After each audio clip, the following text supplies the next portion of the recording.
सबसे पहले मेहमान मुअज्जम हजरत मौलाना मुफ्ती मोहम्मद अजमल साहब कासमी दामत बरकातुहुम से दरखास्त करते हैं कि हजरत वाला तशरीफ लाएं और हम सब के सामने अपने इस्लाह मुआशरा के उन्वान पर अपने ख्यालात का इजहार फरमाएं। बिस्मिल्लाहिर्रहमानिर्रहीम। अल्हम्दुलिल्लाहि वकफ़ा वस्सलामुन अला इबादिहिल्लज़ीना इस्तफ़ा, अम्मा बाद। काबिल एहतराम उलमाए किराम और मोहतरम हाज़रीन, इस इलाके में, इस खित्ते में पहली बार आना हुआ है और जिस तरह की मोहब्बतें लोगों में देखने को मिली हैं, इसका तजर्बा कम ही जगहों पर होता है। यकीनन ये मोहब्बत इल्म से मोहब्बत की दलील है, दीन से मोहब्बत की दलील है, उलमा से मोहब्बत की दलील है। अल्लाह इस मोहब्बत और ताल्लुक़ को बाकी रखे और हम सब के लिए इसको बाइस खैर व बरकत बनाए। एक हदीस पाक आपके सामने रखनी है और उसी के बारे में कुछ ज़रूरी वजाहतें करनी हैं। जनाब नबी करीम सल्लल्लाहु अलैहि वसल्लम के सहाबा में एक अहम और नुमाया नाम आपने सुना होगा, हजरत अबू ज़र ग़िफ़ारी रदी अल्लाह ताला अन्हु का है। अपने मिजाज के, अपने अंदाज के एक अलग ही सहाबी थे। फरमाते हैं, मैंने जनाब नबी करीम सल्लल्लाहु अलैहि वसल्लम से एक बार दरख्वास्त की और अर्ज़ किया, अल्लाह के रसूल औसिनी, ऐ अल्लाह के रसूल मुझे कोई नसीहत फरमा दो। कभी आदमी अपने बड़े के सामने बैठा होता है, बड़ा भी फुर्सत से होता है, तो जी में आता है कि कुछ सीखा जाए इससे। तो हजरत अबू ज़र ग़िफ़ारी रदी अल्लाह ताला अन्हु ने फरमाया, औसिनी या रसूल अल्लाह, ऐ अल्लाह के रसूल मुझे कोई नसीहत फरमा दीजिए। तो आपने एक नसीहत फरमाई और फरमाया, अलैका बितक़्वल्लाह फ़इन्नहु अज़यनु लिअम्रिका कुल्ली। अबू ज़र ग़िफ़ारी, अल्लाह से डरने को और अल्लाह के तक़वा को अपनी जिंदगी का लाज़मी हिस्सा बना लो। उसका फ़ायदा क्या होगा? फरमाया, उसका फ़ायदा ये होगा कि तुम्हारी जिंदगी की हर हर अदा में निखार और हुस्न पैदा हो जाए। तुम्हारी जिंदगी की हर हर अदा और हर हर अमल में खूबसूरती पैदा हो जाए। हम लोग भी अल्लाह से डरते हैं, आप लोग भी अल्लाह से डरते हैं, लेकिन हम लोगों का डरना उमूमन मौसमी और वक्ती होता है।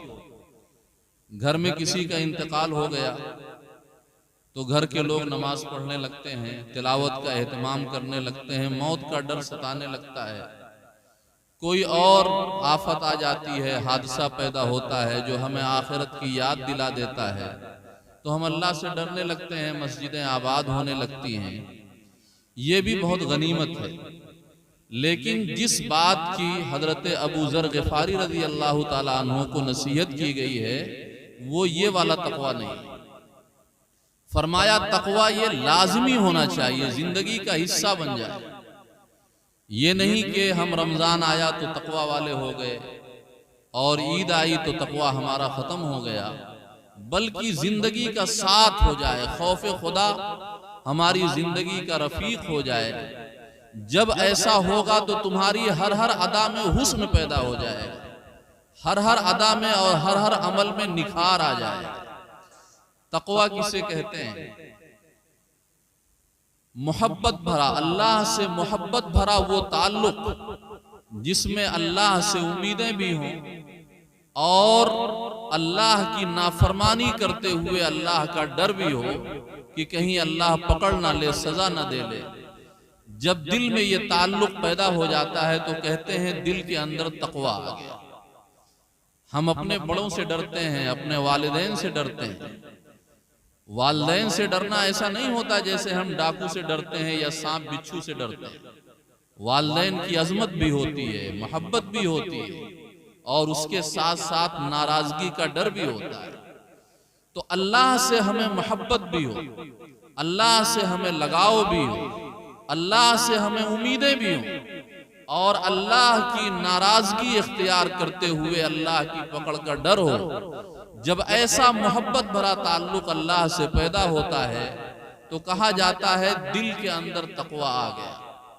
और ये जब कैफियत आती है आदमी के अंदर तो आदमी के लिए ताअत और बंदगी की राह आसान हो जाती है, दीन की राह पर चलना आसान हो जाता है और गुनाहों से बचना भी आसान हो जाता है।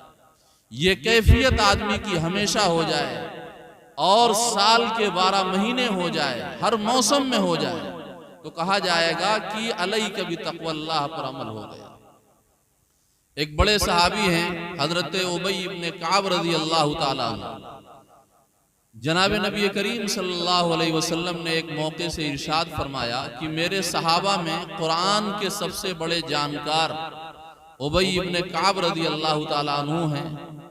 तो हजरत उमर रज़ी अल्लाह ताला अन्हु ने कहा, उबई इब्ने काब, आपको अल्लाह के रसूल ने हमें यह फरमाया है कि तुम कुरान के ज्यादा जानने वाले हो, लिहाजा तुमसे एक सवाल है, तुम्हें उसका जवाब देना पड़ेगा। फरमाया अमीरुल मोमिनीन, मैं आपके सामने क्या हूँ? बहरहाल आप हुक्म करते हैं तो मैं जो जवाब बन पड़ेगा दूंगा। फरमाया बताओ तकवा क्या होता है? सहाबा अजीबो गरीब अंदाज में बात करते थे। वो मजमून को इस तरह बयान करते थे कि आम और खास हर आदमी को पूरी बात बड़ी अच्छी से समझ में आती थी। कहा अमीरुल मोमिनीन, आपसे क्या बयान किया जाए, लेकिन आप पूछते हैं तो मैं बयान करता हूं। कहा आपको कभी ऐसे रास्ते से गुजरना हुआ है कि किसान ने रास्ते के इस तरफ भी कांटे वाली बाड़ लगा रखी हो और पगडंडी के इस तरफ वाले ने भी कांटे की बाड़ लगा रखी हो, और आपके जिस्म पर बहुत उम्दा सी चादर हो और लिबास हो? कभी ऐसी पगडंडी पर गुजरने का आपको इत्तेफाक हुआ है? तो मदीना वाले खेती किया करते थे और अपने खेतों के किनारे बाड़ भी लगाया करते थे ताकि जानवर उसमें मुंह ना डाल दे। कहां बारहा जाना हुआ है। कहा जब ऐसी पगडंडी पर गुजरते हैं कि जिसके इस तरफ भी कांटे वाली झाड़ हो और इस तरफ भी कांटे वाली झाड़ हो और आपके जिस्म पर बड़ी नफीस सी उम्दा सी चादर हो, तो आप कैसे गुजरते? कहा चादर को अच्छी तरह समेट लेते हैं, पांव बहुत संभाल के रखते हैं, चादर को भी निगरानी करते रहते हैं कहीं कांटे में ना उलझ जाए, कहीं इधर कांटे में ना उलझ जाए, पांव की निगरानी रखते हैं कहीं किसी कांटे में ना पड़ जाए। तो फरमाया अमीरुल मोमिनीन, यही तकवा है। इस तरह दुनिया में हर जगह गुनाहों के और ख्वाहिशात के कांटे फैले हुए हैं, कदम कदम पर गुनाह की चीजें मौजूद हैं और शैतान अपनी तरफ बुला रहा है। आप ईमान को और ईमान की चादर को इस दुनिया में जिस तरह आप पगडंडी से गुजरते हुए बचा कर ले जाते हैं, ऐसे ईमान को इन गुनाह के कांटों में उलझाए बगैर एहतियात से जिंदगी गुजारते चले जाएं, तो यही नाम तकवा है। तो मेरे भाइयों, जब अल्लाह से ये मोहब्बत भरा रिश्ता जुड़ता है तो जिंदगी एहतियात के सांचों में ढलती चली जाती है और गुनाह की राह से आदमी को नफरत होना शुरू हो जाती है और नेकी की राह में उसे मजा आने लगता है, हलावत आने लगती है, एक मिठास मिलने लगती है। ये तकवा पैदा कैसे होता है? आपने देखा है, आप तो किसान देहात के लोग हैं, दरख्त के पत्तों में और जड़ में एक रिश्ता होता है। आप दरख्त के पत्ते काट दें तब भी दरख्त सूख जाएगा, आप दरख्त की जड़ काट दें तब भी दरख्त सूख जाएगा। पत्तों का और जड़ का एक रिश्ता है। तकवा और ईमान आमाल से बनते हैं और आमाल में निखार तकवे से आता है। आप आमाल शुरू कर दें, नमाज रोजा शुरू कर दें, अल्लाह की याद शुरू कर दें, तकवा की ये कैफियत आहिस्ता आहिस्ता दिल के अंदर पैदा होती चली जाए और फिर ये कैफियत जो दिल के अंदर पैदा होगी ये आपको अमल पर जमा देगी और निगाहों को और गुनाहों को आपकी नजरों में बुरा बना देगी, गुनाहों से बचना आसान हो जाएगा। तो मेरे मोहतरम बुजुर्गों, दोस्तों, जनाबे नबी करीम सल्लल्लाहु अलैहि वसल्लम की पहली नसीहत तो ये थी, अलैका बितक़वल्लाह, अबू ज़र ग़िफ़ारी, अल्लाह के तक़वा को लाजिम पकड़ लो और ऐसा उससे रिश्ता कायम कर लो, एक लम्हे के लिए खौफ खुदा तुमसे जुदा ना हो, तो तुम्हारी जिंदगी की हर हर अदा में निखार हो जाए। हम बुजुर्गों से क्यों मोहब्बत करते हैं? हजरत कारी सिद्दीक साहब का नाम आता है, आज भी पुराने बूढ़े लोग उछल जाया करते हैं। क्या था, उनकी शक्ल सूरत कोई दूसरी थी, क्यों लोग उनको जानते थे, क्यों मुसाफा करने के लिए बिछते थे, क्यों एक दीदार के लिए तरसते थे। वो एक देहात में और गुर्बत ज़दा इलाके में रहते थे, दुनिया क्यों खींची चली जाती थी? तकवा उनके अंदर पैदा हो गया था, अल्लाह की मोहब्बत पैदा हो गई थी, जिसने उनकी हर हर अदा में एक खूबसूरती रख दी थी, दिल उनकी तरफ खींचते चले जाते थे। जब ये तकवा पैदा होता है तो दिल खींचते चले जाते हैं। एक बड़े आलिम गुजरे हैं, अल्लामा इब्नुल जौज़ी रहमतुल्लाह अलैह, फरमाते हैं जैसे कोई आदमी खुशबू रखे हुए हो और नजर ना आ रहा हो कि कहाँ रखी हुई, लेकिन लोग महसूस कर लेते हैं कि खुशबू आ रही है और उससे लुत्फ महसूस करते हैं। ऐसे आदमी के बारे में पता ना हो कि ये तकवा वाला है, लेकिन अगर कोई तकवा वाला बैठता है तो दिल थोड़ी देर में उसकी तरफ खींचने लगता है, उससे मोहब्बत करने लगता है और उसके पास बैठने में आदमी को जी लगता है। जनाब नबी करीम सल्लल्लाहु अलैहि वसल्लम ने फरमाया, अल्लाह रब्बुल इज्जत ये कहता है कि अल्लाह रब्बुल इज्जत जब किसी बंदे से मोहब्बत करता है तो कहता है, जिब्रील मैंने फला बंदे से मोहब्बत मैं करता हूं, तुम भी उस बंदे से मोहब्बत करो। जिब्रील भी उस बंदे से मोहब्बत करने लगते हैं और फिर जिब्रील जब मोहब्बत करने लगते हैं तो आसमान वाले भी मोहब्बत करने लगते हैं और फिर ये मोहब्बत जमीन वाले के दिलों में, जमीन वालों के दिलों में डाल दी जाती है। तो मेरे भाइयों, जितना हमारे अंदर तकवा होगा उतना ही बंदों के दिल, नेक लोगों के दिल हमारी तरफ खींचते चले आए और हम अच्छे लोगों की निगाहों में महबूब बन जाएंगे। अल्लाह रब्बुल इज्जत से हमारा रिश्ता बेहतर से बेहतर होता चला जाएगा। तो हमें अपने अंदर तकवा पैदा करने की कोशिश करनी चाहिए। फिर हजरत अबू ज़र ग़िफ़ारी रज़ी अल्लाह ताला अन्हु ने फरमाया, ज़िदनी या रसूल अल्लाह, अल्लाह के रसूल मजीद कोई नसीहत फरमा दीजिए। तो जनाब नबी करीम सल्लल्लाहु अलैहि वसल्लम ने फरमाया, अलैका बितिलावतिल कुरआनी व ज़िक्रिल्लाहि अज़्ज़ व जल फ़इन्नहु ज़िक्रुन लका फ़िस समाई व नूरुन लका फ़िल अर्द। अल्लाह के रसूल कोई और नसीहत फरमा दीजिए। फरमाया कि कुरान की तिलावत को लाजिम पकड़ लो, रोजाना का मामूल बना लो और अल्लाह के जिक्र को, अल्लाह की याद को रोजाना का मामूल बना दो। क्या फायदा होगा इससे?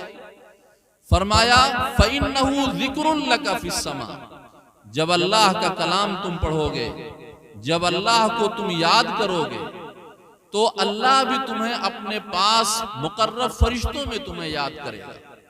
आज किसी का तज़किरा अगर सदर जमहूरिया की तकरीर में आ जाए तो उसके पोते भी बयान करते हैं कि मेरे दादा का नाम फला मौके पर सदर जमहूरिया ने लिया था। अल्लाह के रसूल सल्लल्लाहु अलैहि वसल्लम ने फरमाया, हदीस पाक में आया, जो आदमी अल्लाह का नाम बंदों की अपनी मजलिसों में लेता है तो अल्लाह उस बंदे का नाम उस मजलिस में लेता है जो इस मजलिस से बहुत ज्यादा बेहतर और बहुत ज्यादा आला है, अपने मुकर्रब फरिश्तों की मजलिस में उसका नाम लेता है। तो मेरे मोहतरम बुजुर्गों, दोस्तों, कुरान करीम की तिलावत और इसी तरीके से अल्लाह रब्बुल इज्जत की याद और जिक्र को जिंदगी का एक मामूल बनाया जाना चाहिए। हमारी जिंदगी में बड़ा, हमारे बूढ़ों की और हमारे बुजुर्गों की सुबह जो होती थी वो कुरान करीम की तिलावत से होती थी। घर में माएँ सुबह सुबह कुरान करीम की तिलावत किया करती थी, तस्बीह किया करती थी और सोते हुए बच्चों को दुआएं और कलिमा याद कराया करती थी। इस तरह हमारी सुबह भी अल्लाह की याद से होती थी, बाबरकत होती थी, और हमारी रात भी अल्लाह की याद पर शुरू होती थी और एक बेहतरीन जिंदगी हम गुजारते थे। लेकिन हमारी मौजूदा नस्ल जो है मोबाइल के चक्कर में और दीगर मसरूफियात के चक्कर में पड़ करके इन चीजों से गाफिल हो गए। हमारी जिंदगी में मामूल होना चाहिए कुरान करीम की तिलावत का, और इसी तरीके से मुख्तसर ही सही लेकिन जिक्र का भी एक मामूल होना चाहिए। आम बुजुर्गों ने जिक्र का जो एक तरीका बताया है कि आदमी 100 मरतबा सुभान अल्लाह की तस्बीह पढ़ ले, 100 मरतबा अल्हम्दुलिल्लाह की तस्बीह पढ़ ले, 100 मरतबा ला इलाहा इल्लल्लाह की तस्बीह पढ़ ले, 100 मरतबा अल्लाहु अकबर की तस्बीह पढ़ ले, 100 मरतबा दरूद शरीफ की तस्बीह पढ़ ले, 100 मरतबा इस्तिग़फ़ार की तस्बीह पढ़ ले। बहुत इत्मीनान से अगर आप पढ़ेंगे तो 8-10 मिनट लग जाएगा, और तेजी से पढ़ेंगे तो और जल्दी हो जाएगा। कम अज कम इतना मामूल सुबह शाम अगर बना लिया जाए तो हमें हमारी जिंदगी में सुबह में नूर आ जाएगा और शाम भी हमारी बाबरकत हो जाएगी। फरमाया इस याद करने से, अल्लाह को याद करने से और कुरान करीम की तिलावत करने से अल्लाह की मजलिस में तुम्हारा तज़किरा होगा। व नूरुन लका फिल अर्द, और अल्लाह जमीन में तुम्हारे लिए एक नूर रख देगा। इसका क्या मतलब है? इसका मतलब यह है कि अल्लाह दिल के अंदर एक ईमानी कैफियत ऐसी रख देगा कि गुनाह का गुनाह होना खटक जाएगा। गुनाह की रास्ते पर चलोगे तो दिल मलामत करने लगेगा, दिल बेचैन हो जाएगा और गुनाह की राहें तुम्हारे लिए मुश्किल हो जाएंगी, उनसे बचना आसान हो जाएगा। इसी तरीके से हजरत अबू ज़र ग़िफ़ारी रज़ी अल्लाह ताला अन्हु ने फरमाया, ज़िदनी या रसूल अल्लाह, अल्लाह के रसूल कोई और नसीहत फरमा दीजिए। 2-3 नसीहतें हैं, ज्यादा वक्त नहीं लूंगा। अल्लाह के रसूल कोई और नसीहत फरमा दीजिए। फरमाया अलैका बितूलिस समती फ़इन्नहु मतरदतुन लिश्शैतानी व मरज़ातुन लिर्रब। फरमाया अबू ज़र खामोशी इख्तियार किया करो, लायानी काम में गुफ्तगू न किया करो, फजूल बातें न बका करो, इसलिए कि खामोशी शैतान को तुम्हारे पास से भगा देती है। शैतान धुतकार दिया जाता है उस आदमी के पास से जो आदमी खामोशी का आदी होता है, और खामोश रहने वाले बंदे से अल्लाह रब्बुल इज्जत राजी होता है। हम अपनी जबानों को बेसोचे समझे इस्तेमाल करते हैं, इनके उनके तस्करे में इस्तेमाल करते हैं, और हम गुनाह के मुर्तकिब होते हैं, और हमारे जबान से लाशऊरी में और बदख्याली में ऐसी बातें निकल जाती हैं जो मनमुटाव का सबब बनती हैं, नफरत का सबब बनती हैं, दुश्मनियों का सबब बनती हैं, और हमारी नेकियों के जाये होने का सबब बन जाती हैं। अरबी में कहावत है, इदा कानल कलामु मिन फिज़्ज़ह कान सुकूतु मिन ज़हब। अगर आप इतने बड़े आलिम हैं, इतने बड़े काबिल हैं और इतने बड़े समझदार हैं कि आपकी ज़बान से निकलने वाली बात चांदी की तरह कीमती है, तब भी आप समझो कि आपकी खामोशी सोना है। तो जिसकी ज़बान से निकलने वाली गुफ्तगू चांदी की तरह कीमती हो, जब कहा गया कि तुम्हारी गुफ्तगू, तुम्हारी खामोशी फिर भी सोना है, तो हम जैसे और आप जैसे लोग जो बेसोचे उमूमन बोलते हैं और बेमहाबा बोलते हैं और लोगों की दिल आजारी का ख्याल नहीं करते और यूं ही बोलते हैं, तो हमें अपनी जबान की निगरानी की कितनी जरूरत है। हजरत जिन लोगों को वाकई अल्लाह से डर था, उन्हें इन चीजों का बड़ा एहतमाम था। हजरत अबू बकर रज़ी अल्लाह ताला अन्हु के हालात में लिखा हुआ है कि एक मर्तबा वो अपनी जबान को इस तरह पकड़ के हाथ से खींच रहे थे और कोस रहे थे अपने आप, और फरमाते जाते थे, हादल लज़ी औरदनिल मवारी, हादल लज़ी औरदनिल मवारी, हादल लज़ी औरदनिल मवारी। यही जबान है जिसने मुझे घाट घाट का पानी पिलाया है, यही जबान है न जाने इसने मुझसे क्या क्या कहलवाया है, यही जबान है न जाने मुझे इसने क्या क्या बकवाया है। हालांकि वो अबू बकर थे जिनको सिद्दीक का लक़ब जनाब नबी करीम सल्लल्लाहु अलैहि वसल्लम ने दिया था, जिनकी जबान सच बोलती थी, लेकिन वो इस जबान के गलत इस्तेमाल को और उसकी संगीनी को और उसकी खतरनाकी को समझते थे, लिहाजा वो अपने आप को मलामत करते थे। हमें अपनी जबान से निकलने वाले बोल की संगीनी का एहसास ही नहीं, और हमें ये डर नहीं है कि अल्लाह रब्बुल इज्जत हमें इस पर भी सजा दे सकता है, लिहाजा हम अपनी जबान की कोई हिफाजत नहीं करते। मारूफ साहबी हैं हजरत अब्दुल्ला इब्न मसूद रज़ी अल्लाह ताला अन्हु, इल्म व फज़ल में उनका मकाम बहुत बुलंद है सहाबा में। एक मर्तबा फरमाने लगे कि रूए जमीन पर जितना लंबी कैद की मुस्तहिक मेरी जबान है, दुनिया में और कोई चीज उतने लंबे कैद की मुस्तहिक नहीं है। कौन है ये? जिनके बारे में जनाब नबी करीम सल्लल्लाहु अलैहि वसल्लम ने फरमाया कनीफुन मुलिया इल्मन, ये इन्हें एक इंसान न समझो बल्कि एक बर्तन समझो जो इल्म और हिकमत से भरा हुआ है। और जो ये कहते थे कि जनाब नबी करीम ने सल्लल्लाहु अलैहि वसल्लम ने फरमाया कि जो आदमी चाहता है कि कुरान उसी तरह तरोताजा पढ़े जैसे मुझ पर उतरा है, तो चाहिए कि अब्दुल्लाह इब्न मसूद रजी अल्लाह तआला अन्हु से पढ़े। हजरत मुआज इब्न जबल रजी अल्लाह तआला अन्हु से जनाब नबी करीम सल्लल्लाहु अलैहि वसल्लम ने फरमाया अमलिक अलैका लिसान, मुआज जबान को बहुत ज्यादा काबू में रखा करो। तो उन्होंने कहा अल्लाह के रसूल, क्या जबान से निकली हुई बातों से भी हम पर मुआखजा होगा? आखिरत में हिसाब होगा और इस पर हमें सजा मिलेगी? जनाब नबी करीम सल्लल्लाहु अलैहि वसल्लम ने कहा वही हक, तेरा भला हो। वहल युकब्बुन नासु फिन्नारी अला मनाखिरिहिम इल्ला मिन हसाइदि अलसिनतिहिम, लोग जहन्नम में अपने नरखरों के बर डाले जाएंगे अपने जबान से जो फसलें काटते हैं, जो बकबक करते हैं, जो फजूल और बेहुदा बात करते हैं, उनकी वजह से। तो मेरे भाइयों, हमें अपनी जबान का इस्तेमाल करने में मुहतात होना चाहिए। जबान का अच्छा इस्तेमाल, जबान अल्लाह की बड़ी नेमत है, जबान का अच्छा इस्तेमाल, जिक्र तिलावत में इस्तेमाल, ये आपके मकाम और मर्तबे को बुलंद कर सकता है। और गीबत में और इनके उनके तज़किरों में जबान का इस्तेमाल ये हमारी नई रही सही नेकियों को भी बर्बाद कर सकता है।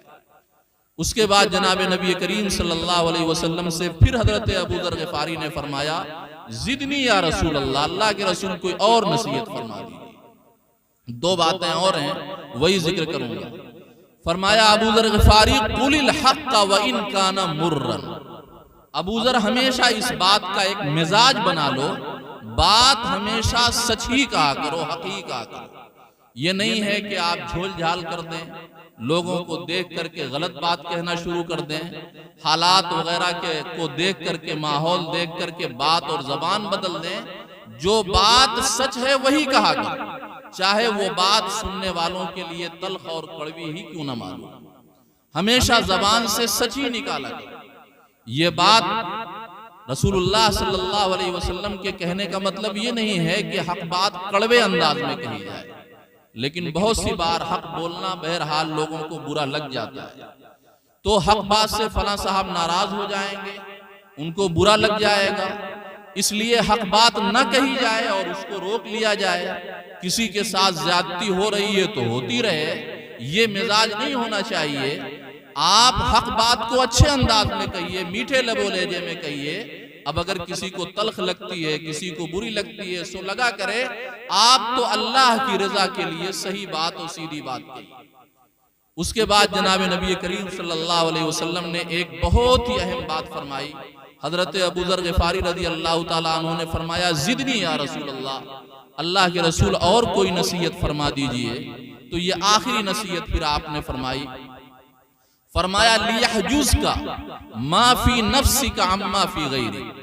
अबू ज़र ग़िफ़ारी, तुम्हारे अंदर जो कमियां हैं, तुम्हारे अंदर जो कोताहियां हैं, तुम उन पर निगाह करने वाले हो और इस तरह निगाह करने वाले हो कि तुम्हारी अपनी कोताहियां और कमियां तुम्हें दूसरों की कोताही और कमी देखने का मौका ही नहीं। आज हम सबका मामला क्या है? हर आदमी हम में से मुतमईन है गोया कि हम तो कमी से और कोताही से पाक। हमारे अंदर कोई ऐब नहीं। ऐब हमारे भाई के अंदर है, ऐब हमारे पड़ोसी के अंदर है, ऐब फला फला के अंदर है, और जिंदगी भर इनके उनके ऊपर तबसरों में अपना वक्त बर्बाद कर देता है और अपनी इस्लाह से गाफिल रहता है। अपनी आंख का शहतीर इंसान को नजर नहीं आता और दूसरे की आंख का तिनका इंसान देख लेता है। इससे क्या होने वाला है? कामयाब और अच्छा और समझदार इंसान वो है जो अपने हालात पर नजर करे, अपनी कमियों को देखे और अपनी कोताहियों को देखे और उसकी इस्लाह करने की कोशिश करे। अगर वो ये करने में कामयाब हो गया तो अल्लाह से सुरखरू होकर के, कामयाब होकर के और अच्छा बंदा बन करके मुलाकात करेगा। और अगर दुनिया भर के लोगों की बुराइयां हमें पता चल गई और न हम उनकी इस्लाह कर सके न अपनी इस्लाह कर सके, तो ये हमारे लिए बड़े बड़े खसारे की और बड़े नुकसान की बात होगी। ये एक हदीस पाक थी जिसमें बड़ी कीमती और चंद नसीहतें आपके सामने जनाब नबी करीम सल्लल्लाहु अलैहि वसल्लम ने पेश की। पहली बात यह है कि जिंदगी तकवे के साथ, अल्लाह के ताल्लुक के साथ और खौफ खुदा के साथ गुजारी जाए तो जिंदगी के हर हर अमल में, हर हर अदा में और आदमी के हर हर आदत में एक निखार और एक हुस्न पैदा हो जाएगा।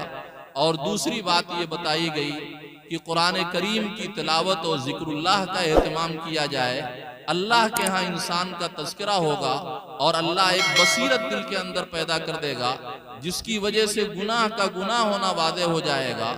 और तीसरी बात ये फरमाई गई कि आदमी को लायानी बातों में अपना वक्त ज़ाया नहीं करना है, ज़बान का समझ बूझ करके सही इस्तेमाल करना है, गीबत में और बुराइयों में मुलव्विस होने से ज़बान को बचाना है। और अगली बात फरमाई कि आदमी को हमेशा हक बात बोलने का और सच्ची बोलने का एहतमाम करना चाहिए। ये एक मोमिन की शान है और अल्लाह रब्बुल इज़्ज़त की रज़ा का ज़रिया है। और आखिरी बात ये फरमाई गई कि दूसरे की कमियों पर नजर डालने से पहले इंसान को 10 बार पहले अपने गिरबान में झांकना चाहिए, अपनी कमियों को पढ़ना चाहिए और उसकी इस्लाह की कोशिश करना चाहिए। अपनी इस्लाह करना हर आदमी के लिए आसान है, इसलिए कि अपने पर आदमी का बस चल जाता है और दूसरे के ऊपर इंसान का बस नहीं है। लिहाजा आदमी को अपनी इस्लाह की कोशिश मुकद्दम रखनी चाहिए। अल्लाह हम सबको कहने सुनने से ज़्यादा अमल की तौफीक अता फरमाए। व आखिरु दावाना अनिल हम्दुलिल्लाहि रब्बिल आलमीन।